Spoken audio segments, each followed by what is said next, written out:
As part of our how-to series, we're going to take a closer look at a specific way to channel aggression for powerful living, being in a mindset of determination.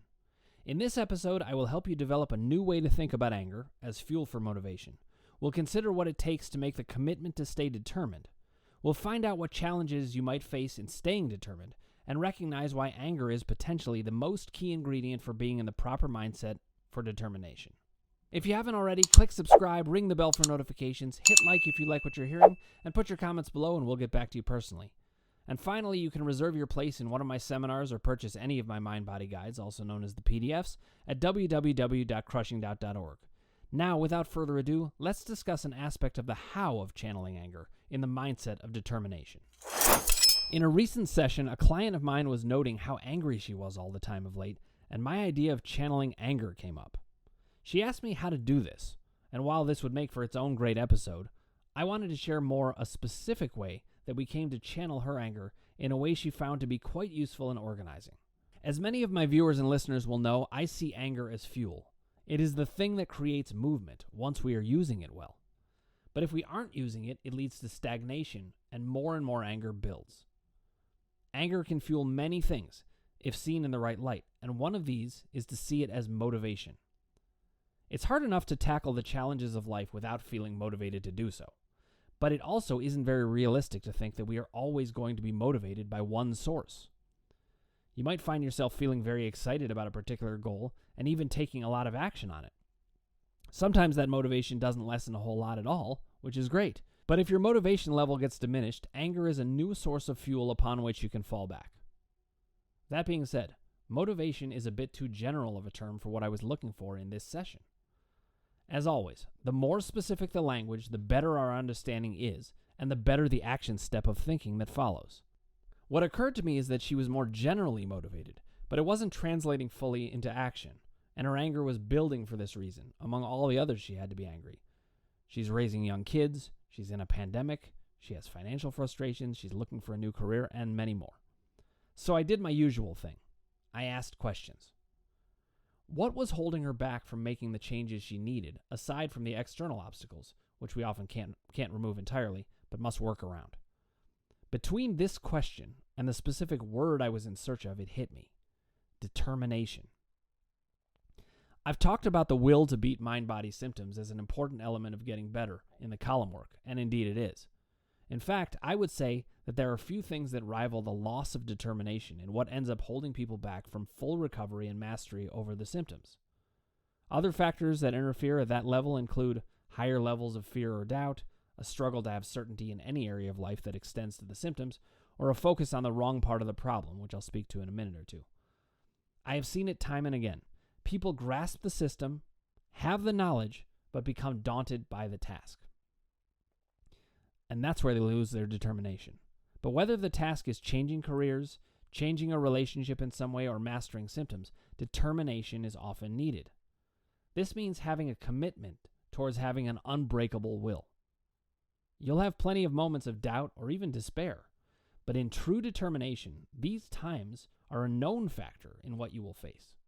Determination to change your life requires a consistent battle, and you have to be not only willing, but fully committed to fighting every day until you have what you want. It is a lot of work. We have to recognize the roadblocks to staying determined, which have a lot of overlap with my troubleshooting mind-body guide if you haven't seen that already. Such things as the tendency to focus on wanting the empathy, even though that's totally understandable, instead of the process of getting better, or the wish to not have to work so hard, which can happen to anybody. We can get into results-oriented thinking, where we just are focused on, is this changing or not, instead of the process. Depression can win out, or doubt can win the day. The way past every one of those problems, however, is the commitment to a mindset of determination. You have to know that there will be the wish to give up. It's going to be there, and it will happen frequently. It has to be built into your system of determination, or you'll interpret it as a reason to give up in and of itself, because it keeps coming back. It will keep coming back until you have achieved your goal. Only then will you be fully convinced that you can do it. What you're going to need, once you have determination, is fuel. You cannot win these battles or the war without the energy to do so, which should not be confused with fatigue, by the way. You can get and will get extremely tired at times in these efforts. Determination, though, is the prerequisite for getting better. That being said, once you have the determination, you're going to need fuel. There are a number of sources for fuel. The replenishment that comes from getting what you need, in other words, self-care. A big picture motivation, such as meeting a goal for your children or because you care about the you of the future. An intrinsic motivation of the moment because you love what you have to do. This is often a hard one to harness for pain recovery because our main wish is that it would just be gone. But intrinsic motivation applies more to creativity or productivity. Sometimes the most powerful motivation can feel less good, as with revenge. But hey, sometimes you have to use whatever is there. Success is the best revenge, without question. So let's add another fuel to the fire now. Anger. You know what's the best part about being able to use anger as fuel? There is virtually a never-ending supply of it for everyone. Unlike intrinsic motivation, which is hard for us to control and can leave at any time, or big picture motivations, which can feel abstract and sometimes inaccessible, and unlike self-care, which requires time and the right circumstances to get, anger is always available. Always. While there are many ways to channel aggression, finding a mindset of determination is one of the most key ones. You can decide to be determined about anything. To beat your symptoms, to change your personality when it stands in your way, to learn something new, to be a better parent, friend, partner, etc., to give more to yourself, to enjoy life more, or to live fiercely in your own corner by your principles, even when the rest of society thinks you should do it all differently. Using your anger to live in a determined mindset is not only key to finding productive paths forward, but it also gives you something you can finally do with all of that rage. Hopefully, in seeing anger in this light, you can find it to be less of a burden that only leads to more and more of it. Let's all stop stockpiling anger or unloading it on each other and instead use it for the common good or our own good. I really hope you enjoyed this episode on how to live in a mindset of determination.